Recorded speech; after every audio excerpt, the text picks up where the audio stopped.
Formatting, changing font properties. क्या आपको पता है कि आप वर्ड में मुख्तलिफ साइज और मुख्तलिफ तरीक़ों से टेक्स्ट लिख सकते हैं? हमें यकीन है कि आप जरूर सोच रहे होंगे कि ये कैसे हो सकता है। आप बिल्कुल फिक्र न करें, ये बहुत आसान काम है। हम आपको एक और चीज़ बताते हैं। जो राइटिंग आपको स्क्रीन पर नज़र आ रही है, उसे कंप्यूटर की ज़बान में फ़ॉन्ट कहते हैं। आइए अब हम आपको सिखाते हैं कि फ़ॉन्ट के साइज और टाइप को किस तरह बदला जाता है। सबसे पहले हम थोड़ा सा टेक्स्ट टाइप करते हैं। हर बार कोई नई फॉर्मेटिंग अप्लाई करने से पहले हम लिखे हुए टेक्स्ट को सिलेक्ट करते हैं। अब हम इस टेक्स्ट को सिलेक्ट करते हैं ताकि मुख्तलिफ तरह की फॉर्मेटिंग की ऑप्शंस इस पर अप्लाई कर सकें। अगर आप देखें तो आपको होम टैब के रिबन एरिया में 12 लिखा हुआ नजर आ रहा है। ये फॉन्ट साइज है। इसे बदलने के लिए हम 12 के साथ नजर आने वाले एरो के बटन पर क्लिक कर रहे हैं। हमारे सामने मुख्तलिफ फॉन्ट साइजेस की लिस्ट आ गई है। हम इनमें से अपनी ज़रूरत के मुताबिक किसी एक पर क्लिक करते हैं। मसलन हम 16 पर क्लिक करते हैं। आप देख सकते हैं कि आपका सिलेक्ट किया हुआ फॉन्ट अब 12 की बजाय 16 साइज में लिखा हुआ नजर आ रहा है। 8 नंबर फॉन्ट सबसे छोटा और 72 नंबर फॉन्ट सबसे बड़ा होता है। आप इस वक्त इस लाइन में 8 नंबर फॉन्ट में टेक्स्ट लिखा हुआ देख सकते हैं। इस लाइन में 72 नंबर फॉन्ट और इस लाइन में 12 नंबर फॉन्ट में लिखा हुआ देख सकते हैं। फॉन्ट साइज चेंज करने के एक और तरीके में हम फॉन्ट के रिबन में इस छोटे से एरो पर क्लिक करते हैं। अब हमारे सामने फॉन्ट की प्रॉपर्टीज वाली स्क्रीन आ गई है। हम साइज के नीचे से 16 फॉन्ट साइज सेलेक्ट करके ओके का बटन दबाते हैं। अब आप देख सकते हैं कि हमारा सेलेक्ट किया हुआ फॉन्ट अब 12 साइज की बजाय 16 साइज में लिखा हुआ नजर आ रहा है। अब आप देखें कि होम टैब के रिबन में आपको टाइम्स न्यू रोमन लिखा हुआ नजर आ रहा है। ये फॉन्ट टाइप है। फॉन्ट टाइप चेंज करने के लिए हम टाइम्स न्यू रोमन के साथ वाले एरो बटन पर क्लिक करते हैं। हमारे सामने मुख्तलिफ फॉन्ट्स की एक लिस्ट आ गई है। हम इसमें से कोई भी फॉन्ट चूज कर सकते हैं। चलिए आपको दिखाने के लिए हम एरियल ब्लैक चूज कर लेते हैं। चूज करने के लिए हम लिस्ट में से इस फॉन्ट के नाम पर क्लिक करते हैं। हम देख सकते हैं कि हमारा टाइप किया हुआ टेक्स्ट अब हमें एरियल ब्लैक स्टाइल में लिखा हुआ नजर आ रहा है।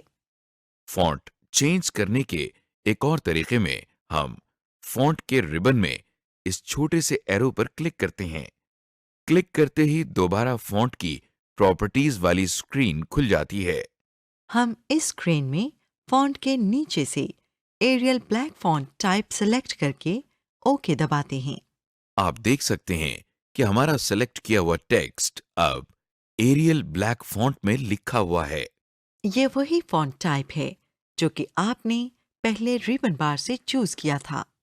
अगर आप देखें तो होम टैब के रिबन बार पर दाएं तरफ आपको नॉर्मल लिखा हुआ नजर आ रहा है। ये आपको टेक्स्ट के स्टाइल के बारे में बताता है, यानी कि ये हमें बताता है कि टेक्स्ट पर कौन सी फॉर्मेटिंग यूज होनी है। मसलन के टेक्स्ट हेडिंग है, टेक्स्ट स्पेसिंग में है, कि टेक्स्ट टाइटल में है, वगैरह। आप देख सकते हैं कि रिबन बार में स्टाइल के साथ पैराग्राफ और फॉन्ट के टूल बार भी मौजूद हैं। फॉन्ट के टूल बार में से हम एक ऑप्शन पर क्लिक करते हैं। चलिए बोल्ड, इटैलिक, अंडरलाइन करते हैं। आप देख सकते हैं कि टेक्स्ट पर हमारी सेलेक्ट की हुई फॉर्मेटिंग अप्लाई हो गई है। एम्बोल्डनिंग, अंडरलाइनिंग एंड इटैलिक्स। आपने गौर किया होगा कि जब हमने टेक्स्ट का स्टाइल बदला था तो वो मोटा और टेढ़ा हो गया था और उसके नीचे एक लाइन भी आ गई थी। टेक्स्ट को मोटा करने को टेक्स्ट को बोल्ड करना कहते हैं। टेढ़ा करने को टेक्स्ट को इटैलिक्स में लिखना कहते हैं। और टेक्स्ट के नीचे लाइन लगाने को अंडरलाइनिंग कहते हैं। ये तीनों फॉर्मेटिंग एक साथ। और अलग-अलग भी इस्तेमाल की जा सकती है। ये तीनों तरह की फॉर्मेटिंग इसलिए ज़रूरी है क्योंकि अक्सर हमें अपने काम में कोई टेक्स्ट का हिस्सा नुमाया या बाकी हिस्सों से अलग दिखाना होता है। आमतौर पर आप रजिस्टर में पेंसिल, मार्कर या हाइलाइटर के साथ ये काम करते हैं, लेकिन वर्ड में आप ये काम आराम से फॉर्मेटिंग्स इस्तेमाल करके कर सकते हैं। आइए हम ये तीनों फॉर्मेटिंग के तरीके सिखाते हैं। सबसे पहले हम आपको टेक्स्ट बोल्ड करना सिखाते हैं। टेक्स्ट बोल्ड करने के लिए अगर टेक्स्ट पहले से लिखा हुआ है तो हम इसे सेलेक्ट करते हैं। फिर हम रिबन टूल बार में लिखे हुए बटन बी पर क्लिक करते हैं। आप देखें कि हमारा सेलेक्ट किया हुआ टेक्स्ट मोटा यानी बोल्ड हो गया है। और अगर टेक्स्ट लिखना है तो फिर हम पहले रिबन टूल बार में लिखे हुए बटन बी पर क्लिक करते हैं और जो टेक्स्ट हम अब टाइप करते हैं वो बोल्ड में टाइप होता है। टेक्स्ट को बोल्ड करने के एक और तरीके में आप कंट्रोल और बी की कीज को एक साथ दबाएं। टेक्स्ट बोल्ड करने के आखिरी तरीके में अगर टेक्स्ट लिखा हुआ है तो उसे सेलेक्ट करके हम फॉन्ट के रिबन में इस छोटे से एरो पर क्लिक करते हैं। क्लिक करते ही दोबारा फॉन्ट की प्रॉपर्टीज वाली स्क्रीन खुल जाती है। इसमें फॉन्ट स्टाइल के नीचे से हम बोल्ड पर क्लिक करके ओके दबाते हैं। जरा देखिए कि कैसे जादू की तरह टेक्स्ट बोल्ड हो गया है। टेक्स्ट इटैलिक और अंडरलाइन करने के लिए भी यही तरीका इस्तेमाल होता है। बस फर्क सिर्फ इतना है कि इटैलिक के लिए टूलबार में आई और अंडरलाइन के लिए यू। बाकी के दो तरीके भी एक जैसे हैं। इटैलिक के लिए कंट्रोल और आई और अंडरलाइन के लिए कंट्रोल और यू। और अंडरलाइंड टेक्स्ट के लिए फॉन्ट मेन्यू में यू के साथ इस छोटे से एरो पर क्लिक करते हैं और लिस्ट में से अपनी पसंद की लाइन चूज कर लेते हैं। इंडेंटेशन। रजिस्टर में पैराग्राफ शुरू करने से पहले आप लाइन में थोड़ी सी स्पेस तो छोड़ते ही हैं। इसी तरह आप वर्ड में भी स्पेस छोड़ सकते हैं ताकि पता चल जाए कि नया पैराग्राफ शुरू हो रहा है। ये करने के लिए आप टैब की दबाते हैं। टैब की दबाते ही ब्लिंकिंग लाइन आगे चली जाती है, जैसा कि आप स्क्रीन पर देख सकते हैं। ऐसे करने को हम कंप्यूटर की जबान में इंडेंटेशन कहते हैं। लाइंस के दरमियान अपनी जरूरत के मुताबिक हम साइज के गैप्स छोड़ सकते हैं। इन गैप्स को लाइन स्पेसिंग कहते हैं। लाइन स्पेसिंग लगाने के लिए हम टेक्स्ट सेलेक्ट करने के बाद रिबन के पैराग्राफ मेन्यू में इस आइकॉन पर क्लिक करते हैं। हमारे सामने लाइन स्पेसिंग की लिस्ट खुल गई है। इसमें हम अपनी जरूरत के मुताबिक स्पेसिंग सेट कर देते हैं।